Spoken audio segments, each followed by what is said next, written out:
الشيطان الرجيم بسم الله الرحمن الرحيم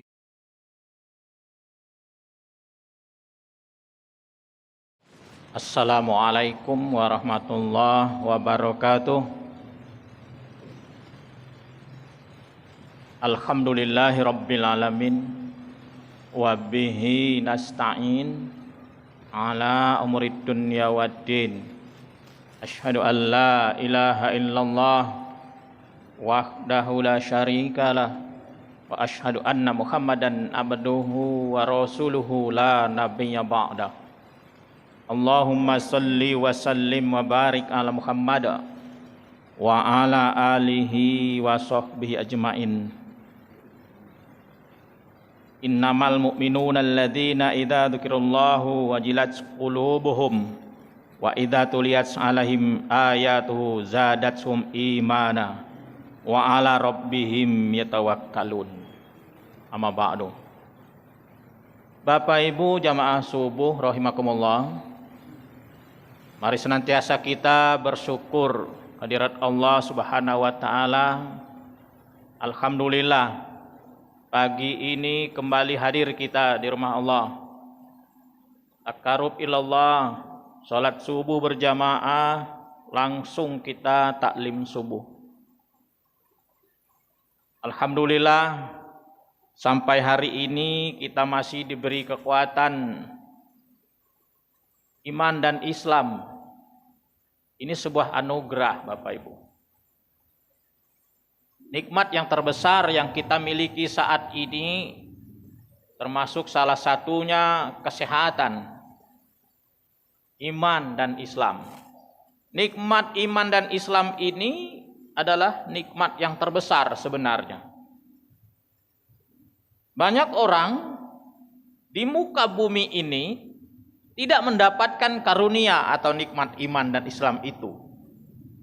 Bayangkan penduduk dunia hari ini sudah lebih dari 6 miliar Bapak Ibu. Konon Islam itu hanya 1 miliar lebih sedikit. Jadi persentase penduduk bumi ini lebih banyak orang-orang yang tidak beriman dibandingkan orang yang beriman pada hari ini. Alhamdulillah kita termasuk orang beriman. Dan ternyata iman ini atau orang yang beriman itu adalah orang-orang yang dipilih oleh Allah. Bayangkan Bapak Ibu, walaupun seseorang itu dekat dengan Rasulullah, kelahirannya, nasabnya, kalau dia tidak termasuk orang yang dipilih oleh Allah, dia akan tidak beriman kepada Allah. Itu paman Rasul itu kurang apa lagi itu? Setiap hari bertemu dengan Rasulullah. Sampai beliau meninggal tidak beriman kepada Allah. Kita yang sangat jauh dari Rasulullah, sudah 1000 tahun lebih Bapak Ibu, hampir 1500 tahun jarak kita dari Rasulullah. Ternyata kita ditakdirkan oleh Allah termasuk insan yang beriman. Alhamdulillah. Bapak Ibu jamaah subuh rahimakumullah. Jadi iman ini sangat penting. Nah, banyak orang kurang paham, tidak begitu mengerti, tidak begitu peduli dengan iman ini, sehingga iman ini tidak begitu diperhatikan. Padahal iman ini sangat penting Bapak Ibu untuk keselamatan kita dunia wal akhirah. Bayangkan kalau seseorang itu mati tidak membawa iman, berarti dia mati di dalam kekafiran. Seseorang yang mati di dalam kekafiran ini akan menemui kesengsaraan abadi. Jamaah subuh rahimakumullah. Baik Bapak Ibu, ditugaskan kami untuk kultum subuh ini tentang keimanan. Tema kita sudah ditentukan ini Pak. Setiap yang kultum di sini subuh dan malamnya itu ditentukan. Jadi hari ini subuh ini kita mengkaji tentang iman. Baik Bapak Ibu. Apa itu iman? Kalau kita melihat dari definisi iman, al-imanun ma'rifatun bil qalbi, sesuatu yang diyakini di dalam hati. Wa qaulun bil lisan wa amalun bil arkan.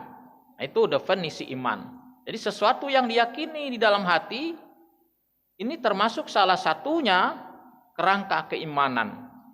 Percaya kepada Allah, percaya kepada malaikat, rasul, hari kiamat, qada dan qadar. Itu kerangka dasar keimanan.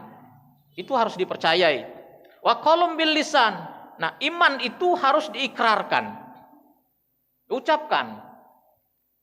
Seseorang non-muslim yang belum beriman, belum Islam dia, sewaktu dia akan masuk kepada Islam, dia harus mengikrarkan keimanannya dengan mengucapkan dua kalimat syahadat.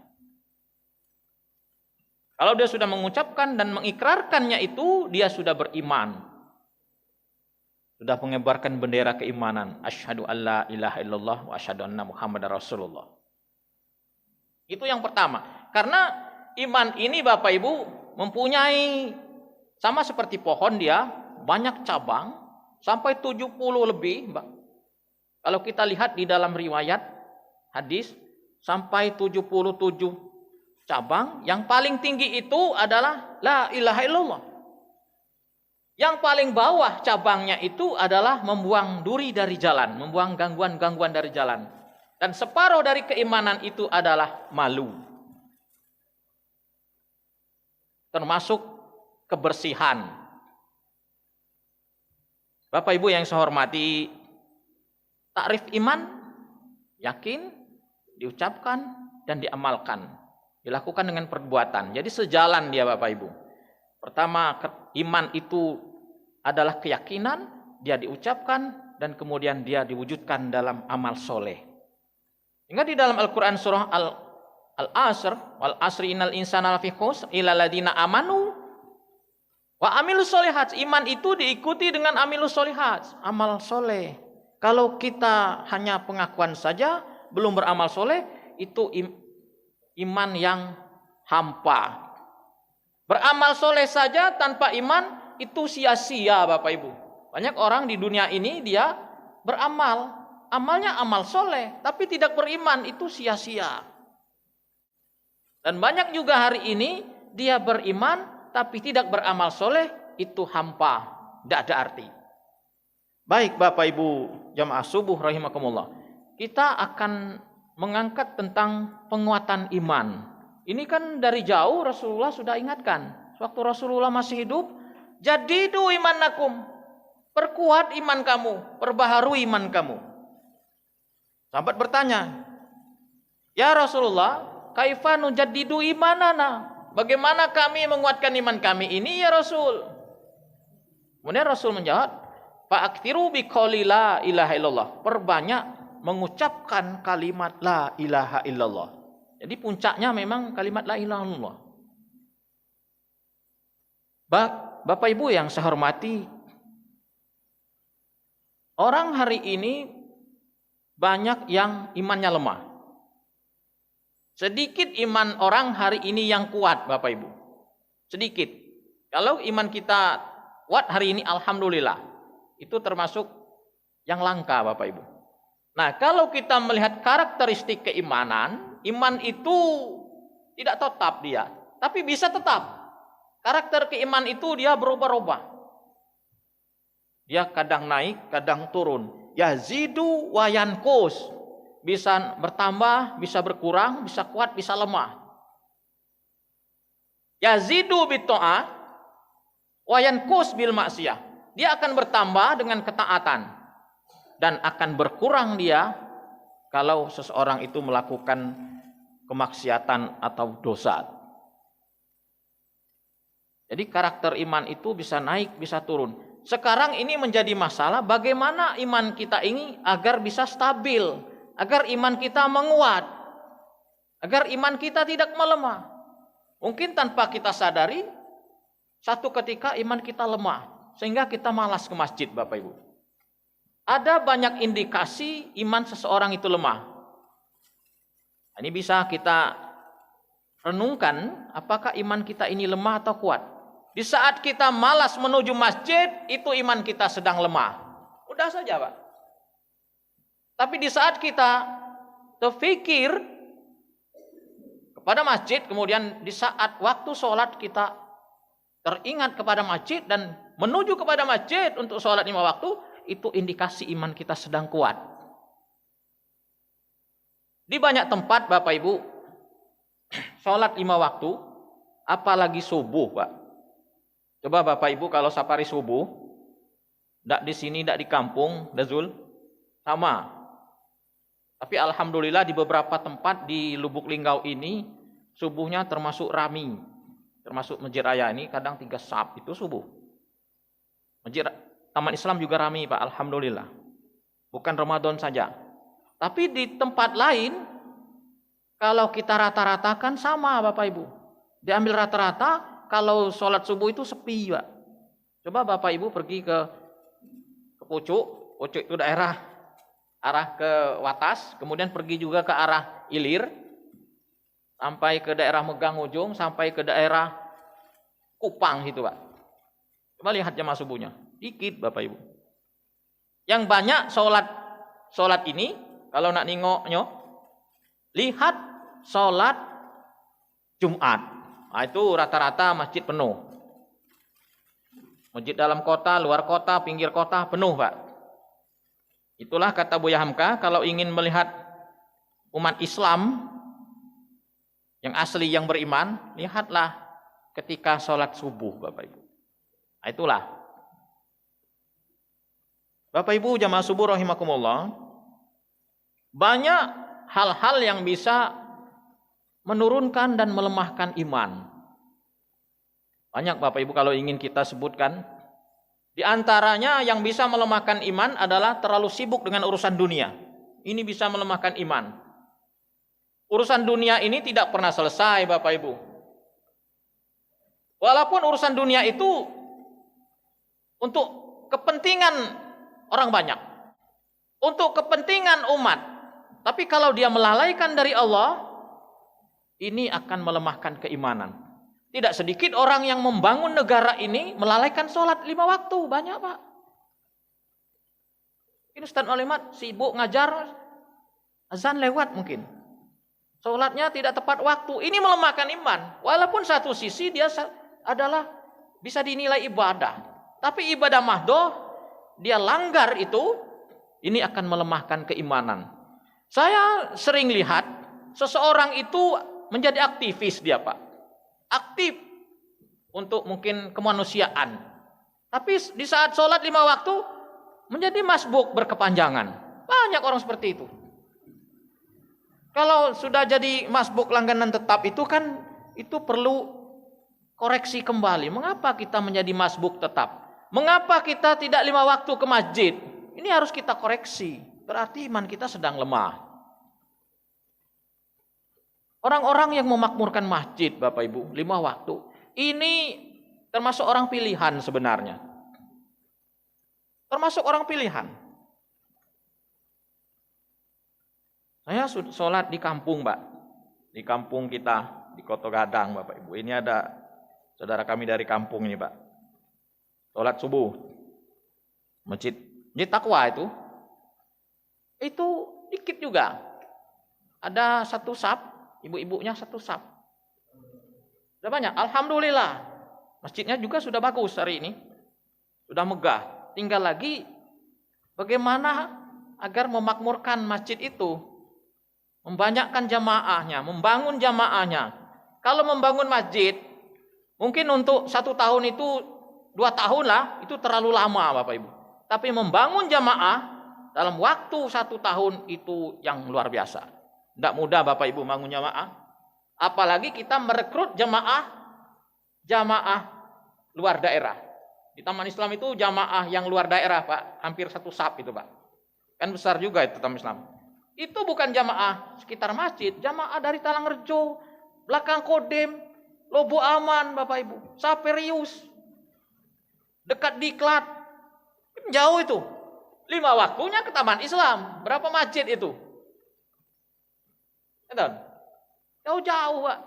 Bukan mudah nak ngajak orang jamaah masjid lain kita ambil, Pak. Istilahnya seperti itu.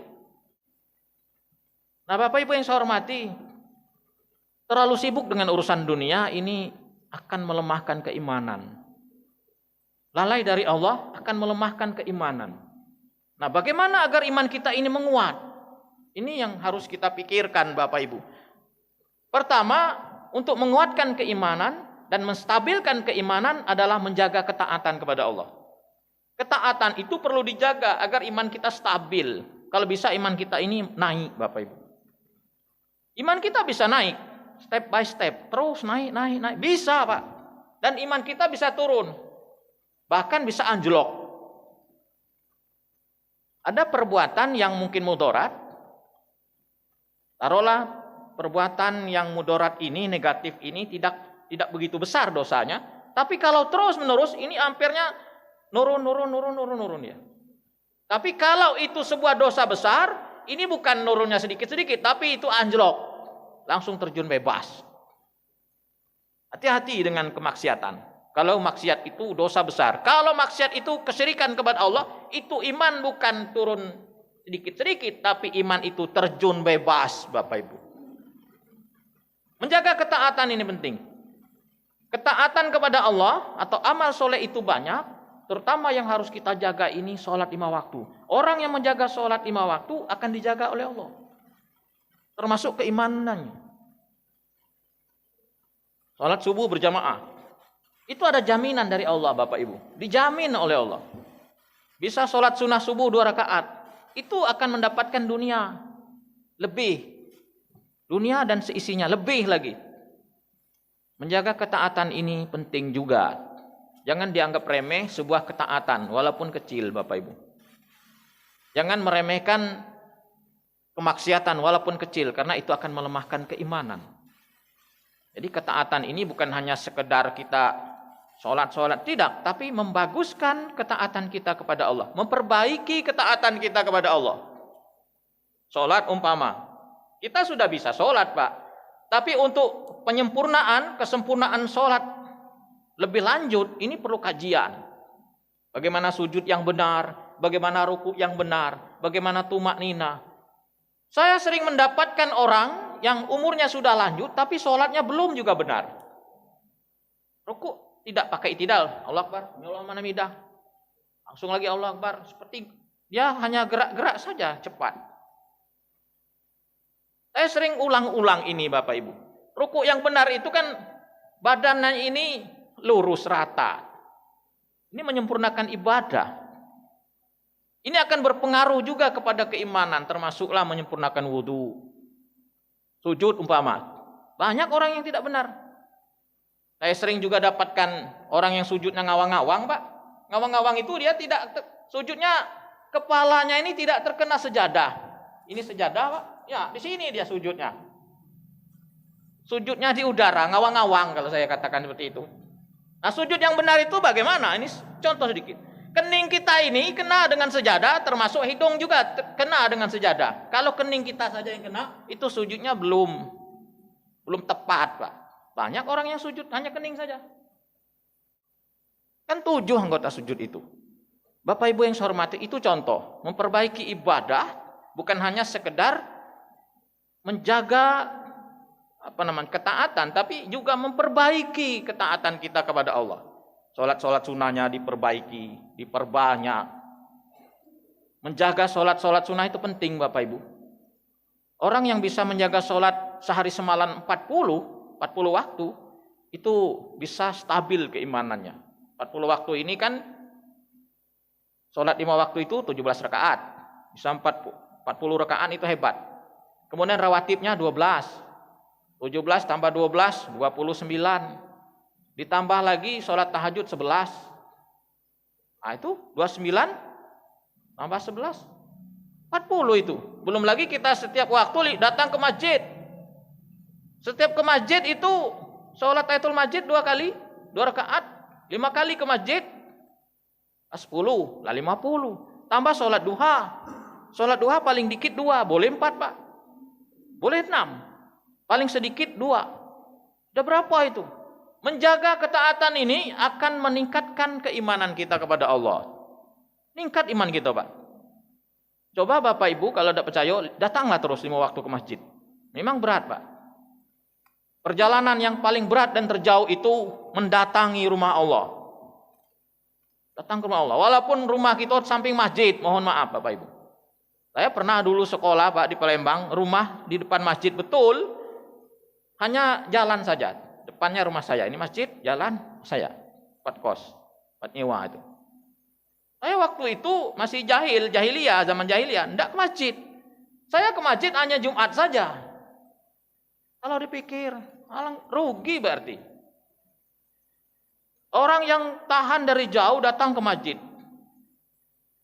Masjid Raya ini Bapak Ibu banyak jamaah jauh-jauh nih Pak. Ada yang dari Kupang. Kalau Jumat itu banyak yang dari jauh. Ini lagi tidak hadir ini. Dari Majapahit Pak. Itu bukan dekat itu Majapahit itu. Berapa puluh masjid sudah dilewatinya itu. Bukan 1-2 masjid. Tapi sudah di atas 10 mungkin. Dilewatinya masjid itu. Untuk datang ke Masjid Raya ini. Memang dia sudah jadi jamaah tetap. Jadi menjaga ketaatan ini penting, sangat penting.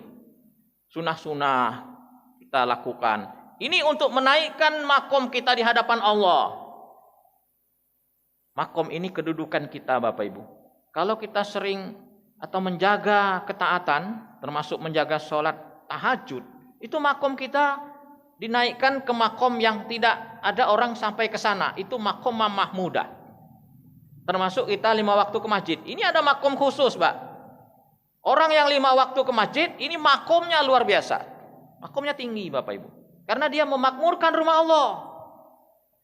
Kemudian yang kedua, menjaga keimanan adalah meminta, berdoa kepada Allah. Jangan tidak diminta itu, Pak. Salah satu doa untuk menguatkan keimanan, ya mukallibal qulub, tabbit qalbi ala dinik.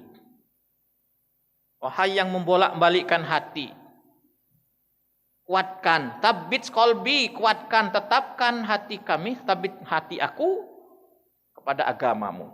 Jadi salah satu doa. Doa bahasa Indonesia boleh. Ya Allah, kuatkan iman aku, ya Allah, kuatkan ya Allah. Ini sangat penting. Kemudian yang ketiga, kita tidak lama-lama kultum ini, Pak. Kalau lama-lama kita tertidur di masjid ini, Pak, kalau subuh nih. Yang ketiga adalah tadabbur Al-Quran, memahami kandungan Al-Quran. Buka-buka Al-Quran yang ada terjemah, baca, Pak. Lagi ada katik gawi, baca Quran dengan artinya. Insya Allah kesadaran kita tumbuh, keimanan kita akan menguat. Zadat sum iman. Iman kita akan bertambah dengan membaca ayat-ayat Allah. Keimanan ini penting. Kita terlahir, kemudian mati membawa iman, kita akan selamat sampai ke surga Allah. Bayangkan orang-orang yang mati tidak dalam keimanan akan mendapatkan kesengsaraan abadi. Mari kita kuatkan keimanan, mari kita perbarui keimanan kita. Seringlah datang ke majelis taklim, seringlah mendekat kepada orang-orang soleh, jaga ketaatan kepada Allah, minta itu agar kita iman kita dikuatkan oleh Allah, kemudian kita sering berinteraksi dengan Al-Quran. Kalau bisa Bapak Ibu, kita punya Al-Quran terjemah di rumah. Jangan sampai tidak ada. Saya selalu ingatkan itu, jangan sampai Al-Quran terjemah itu tidak ada di rumah kita Bapak Ibu. Bagaimana iman kita ini bisa berkembang, naiknya signifikan kalau kita tidak pernah berinteraksi dengan Al-Quran. Ini sangat kita sedihkan. Zaman hari ini orang lebih sering senang pegang HP daripada buka Quran. Nah, apalagi hari ini zaman sudah canggih, HP kita ini bisa kita isi dengan aplikasi Al-Quran. Lebih mudah Bapak Ibu. Jadi hari ini rasanya sedikit sekali alasan kalau kita tidak berinteraksi dengan Al-Quran. Ini saja kultum subuh hari ini yang bisa kami sampaikan, yang benar dari Allah. Terima kasih. Wassalamualaikum warahmatullahi wabarakatuh.